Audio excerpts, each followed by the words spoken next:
Fa 24 anys que la Mari Carmen va aixecar del no-res una acadèmia d'estètica i assessoria d'imatge. Ara té 2 escoles i una línia de productes de cosmètica que distribueix per tot Espanya. És una dona i és directiva, 2 parts d'una mateixa equació que es veuen poc al món dels negocis. Però la Mari Carmen no entén de gèneres. Para mí no hay hombres ni mujeres. Hay mentes claras o no claras. Hay personas luchadoras y personas no luchadoras. Des de fa un mes es reuneix i parla amb la Cristina. Ella també és empresària, però li falta l'experiència que els anys li han donat a la Mari Carmen.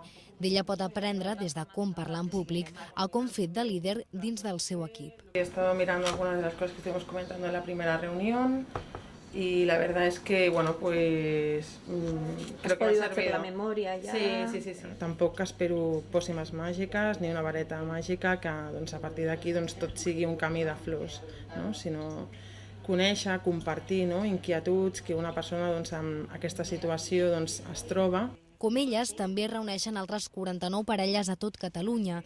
Formen part del programa Ariadna, una xarxa de dones directives que assessoren i ajuden a aconseguir l'èxit a altres dones que volen assumir més responsabilitat.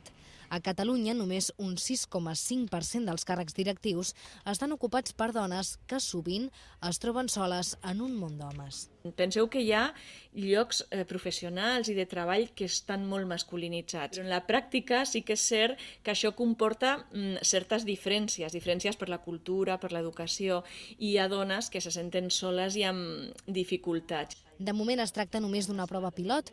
Les parelles es reuniran durant un any i si els resultats són bons, s'ampliaran les places del programa.